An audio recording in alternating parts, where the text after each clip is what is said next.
안녕하십니까. 형사전문 변호사 최한결호입니다.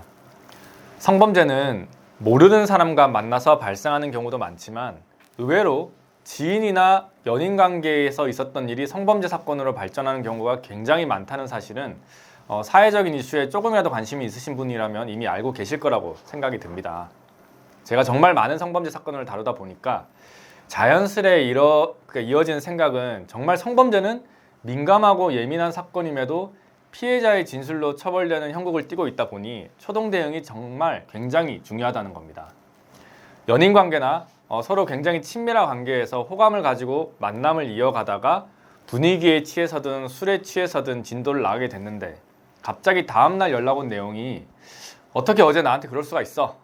대체 왜 그랬어? 라면 본인은 분명 좋은 분위기에 서로 합의하에 진도가 나아갔다고 판단을 했는데 상대방이 성적으로 부적절한 행동을 했다는 취지로 당사자에 따지듯 또는 취조하듯 연락이 왔을 때 여러분은 어떻게 대응하실 것 같으신가요?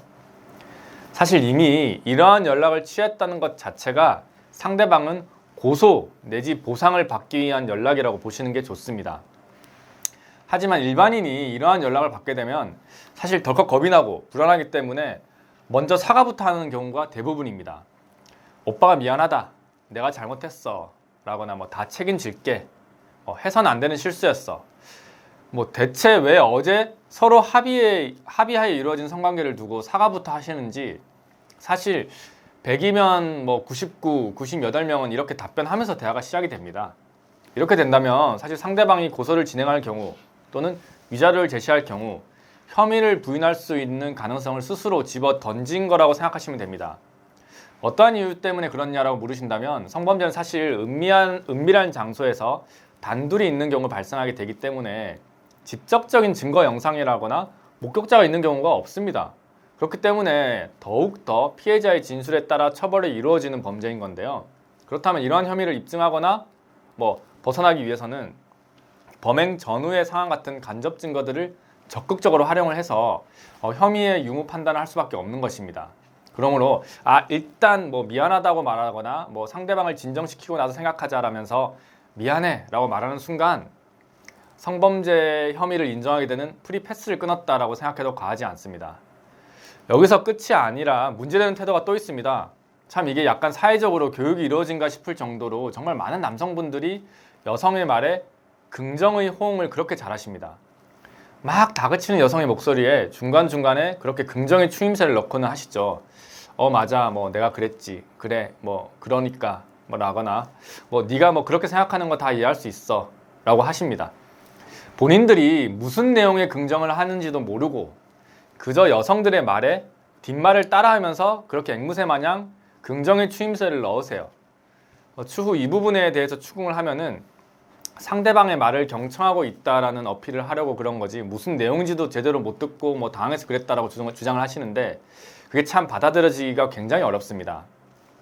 앞서 말씀드렸듯이 상대방은 이미 고소를 생각을 하고 위자료를 생각을 하면서 연락을 한 경우가 대부분입니다. 그게 무슨 말이냐? 피해자라고 주장하는 여성들은 이미 인터넷에서든 또는 변호사를 통해서든 관련 사건에 대한 공부를 마치고 플랜까지 완벽히 세워진 만반의 준비가 되어져 있다는 겁니다. 어떠한 대화를 해서 상대방으로부터 어떠한 대답을 들어야 본인에게 유리한 정황을 만들 수 있냐라는 만반의 준비가 되어져 있는 상태에서 아무 생각 없이 기분부터 풀어줘 보겠다고 또는 이 상황을 얼른 모면하고 싶어서 상대방의 주장에 긍정적인 답변을 주는 행동은 추후 땅을 치고 후회하는 결과를 초래할 수가 있습니다. 아무래도 일반인의 입장에서 내 말이 어떤 게 유리하고 어떤 게 불리한지 구분하는 것은 쉽지 않다는 거 이해합니다.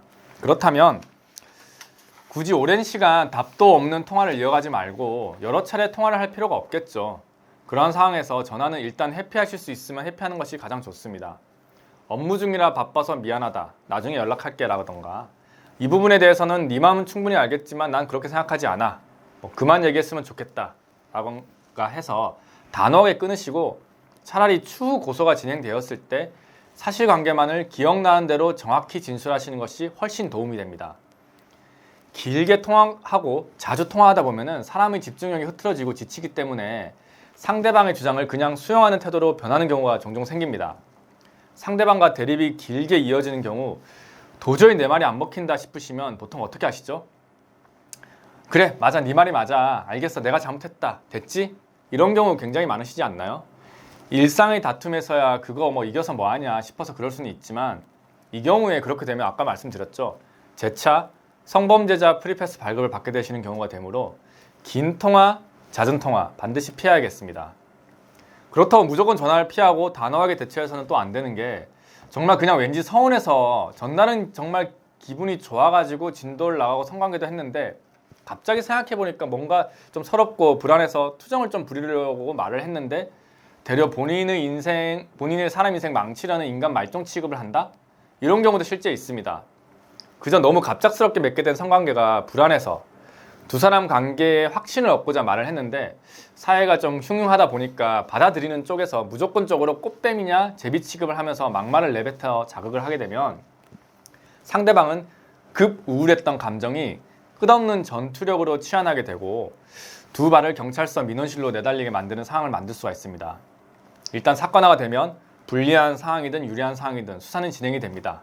이것은 피할 길이 없습니다. 성범죄는 피해자의 진술만으로도 고소가 가능하고 고소가 이루어지면 수사가 진행이 되고 수사기관은 범죄 혐의를 찾아내기 위해서 노력을 하는 기관이므로 억울한 혐의라고 아무리 주장을 해도 내 증거가 뒷받침되지 않는 경우라면 피해자의 진술만으로 혐의가 인정될 수가 있습니다.